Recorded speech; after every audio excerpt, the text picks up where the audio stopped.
Hey gang, it's Buddy Platt here. Welcome to part 3 in our video series, How to Make Sake. In the first part, we did kind of a general overview, discuss some terminologies, kind of set out the course that we would take. In part 2, we did something called shubo, or kind of a yeast mash or yeast starter. We prepped some water, we steamed a little rice, got the koji mixed in. So part 3, the video we're doing now, is going to be about the main mash buildup. This is where sake is a little different than brewing. Generally, in home brewing, we just do one mash, throw in the fermenter, kind of let it go. As I said in the early videos, this is a more active process. The main mash buildup is going to end up being part of 4 days. Days 8, 9, 10, and 11 of the total sake making process. What we're going to do is just continuously add more and more rice and koji to the mash and build it up size-wise. We still got, right now we probably have roughly a quart total of between rice, yeast, koji, and water. We're going to generally build that up until we get our 2 gallon, roughly 2 gallons in size, or 1 gallon of finished product. With that being said, let's get started on our main mash buildup. Let's start off by washing some rice. All right, let's start off by washing 1 1/3 cups of our sake rice. We're just doing this to remove any kind of yeast dust or anything that might be in there. Once we're done here, we're going to move this into some cold water and let the rice steep. Okay, our next step is to let the rice steep in cold water for 1 hour, and after that we'll come back to drain off the rice. Alright, we're back to drain the rice. After we get everything drained, we're going to let this set and dry out for 1 hour, and then at the end of 1 hour we're going to go ahead and steam it. So let's come back and steam our rice. Alright, so it's been 1 hour, we've let our rice dry off, and now we're going to steam our rice. If you remember in the shubo video, or part 2, I did kind of a double boiler thing and lined it with cheesecloth. We're going to do the same thing here.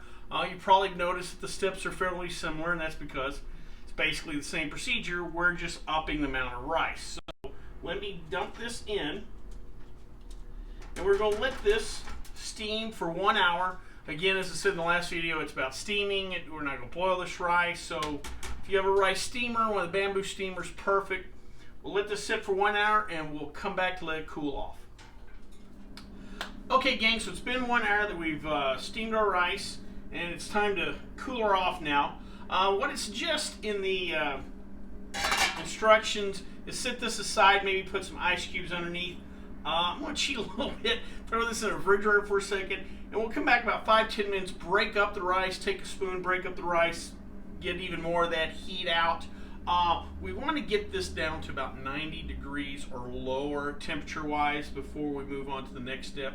So let me cool this rice down, and then we'll come back to, I believe, add into our mash, or the finished shubo from the previous video. Alright, so we got our rice cooled down. One thing you're probably going to notice when working this rice, it's extremely sticky. It's going to be hard to get all that off from the cheesecloth you use. Do the best you can, but there'll probably be a few grains that you're just not going to be able to get off.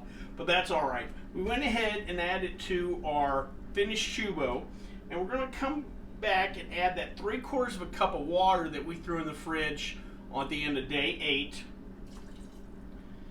And then we're going to give this a good stir, get everything completely incorporated, the finished shubo, the new rice.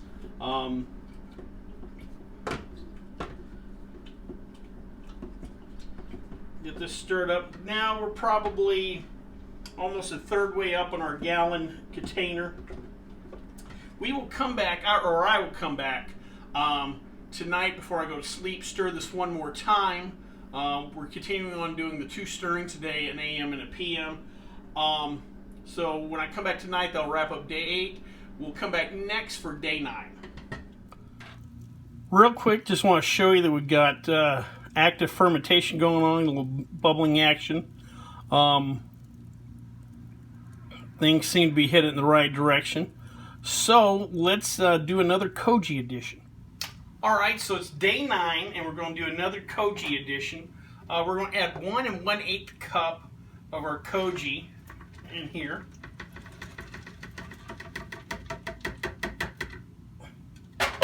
We're going to give that a good stir. Make sure we get it all incorporated. As you can see from the previous clip, like I said, we got a good bit of fermentation going, so we're headed obviously in the right direction. This is stir. Now we're going to add 2 1/4 cups of water. Again, anytime dealing with water, if you don't have good home water, or you have like hard well water, you know, you can always go for the store-bought stuff. I luck out, I got a reverse osmosis filter, so we luck out there. And give this a quick stir. So over the next couple of days, we're going to do 2 more rice editions and 1 more Koji editions. The rice editions are just going to be the same, or as far as how we wash the rice, soak the rice, drain the rice, you know, steam the rice. It's all going to be the same as we've done before, just in larger and larger amounts. So I'm not going to show those, but we will come back for another Koji edition, and then when we transfer this off into, you can see here we're already a little over halfway full. When we add a little more rice, I'm going to have to put it now into a 2-gallon fermenter. So we'll come back for that and get prepared then for our fermentation. All right, day 10 here. Earlier in the day, I did our second rice edition, which went from 1 1/3 cups on the first rice edition to 3 1/4 cups. So we're, again, exponentially growing the smash.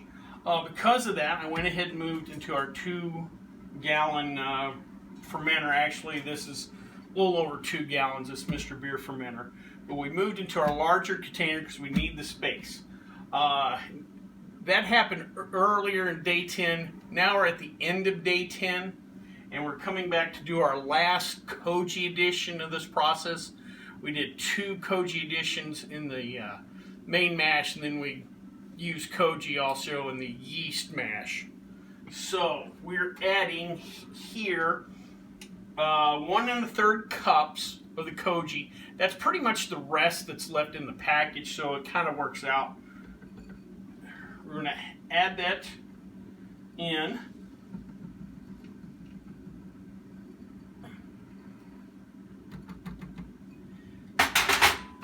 Give this a quick stir.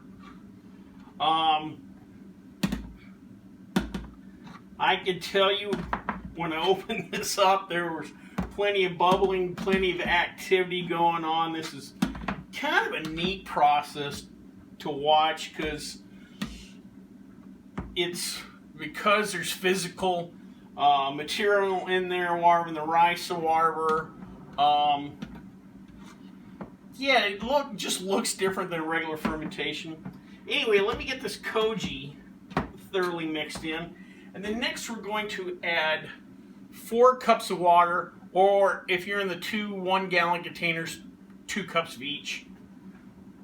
And you want to make sure the water's cool because, again, we're fermenting this at a little lower temperature than you would your average home brew. We want to keep this pretty much in the 50s. Give this a good stir. And then, like I said, that's it for the Koji. We have 1 more rice edition, day 11, which is in the end of our main mash. So, and that will be a little over 5 cups of rice added to it, and even more water. So that is by far our largest addition. We've again kind of exponentially increased these additions. So let me get finished mixing this all in, and we'll come back for the end of day 11 and the end of the mash buildup. Alright gang, so we finished our last rice edition, which means we're done with our main mash. So this is the end of part 3 of the series. Quick overview, we started this part with our shubo, and we did 3 rice editions and 2 Koji editions. Each time we got progressively bigger. From this point, we're moving into the main fermentation. A couple of things to talk about from the main mash buildup. First, one of the things I want to talk about is, in the process I talked about when we were doing our rice, that the night before we'd leave a little cup of water, whatever amount, each time that amount got bigger, we'd leave it in the fridge so we'd have chilled water for the next day. The reality is, if you have a refrigerator that has chilled water, you know, that you get your drinking water and it's chilled or whatever, that will probably work. You don't necessarily have to always remember to leave 2 cups of water or whatever it is in the fridge. The second part is, one of the things you'll realize quickly when doing this is this rice is insanely sticky. Like I've done, and in the instructions it'll talk about placing cheesecloth in the steamer.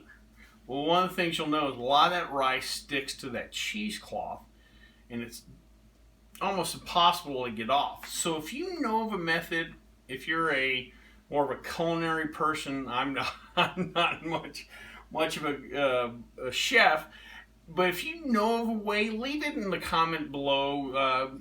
Help the community out, because I'm not sure how to get the rice off that cheesecloth any better than I did. And the reality is, the several rice editions that we've done between the shubo and the main mash, there's probably a decent amount of rice that I end up throwing out with that cheesecloth because I just couldn't get it off. So if you know a way to deal with sticky rice a little better, please leave it in the comments section below, or let me know, because I can't seem to figure it out.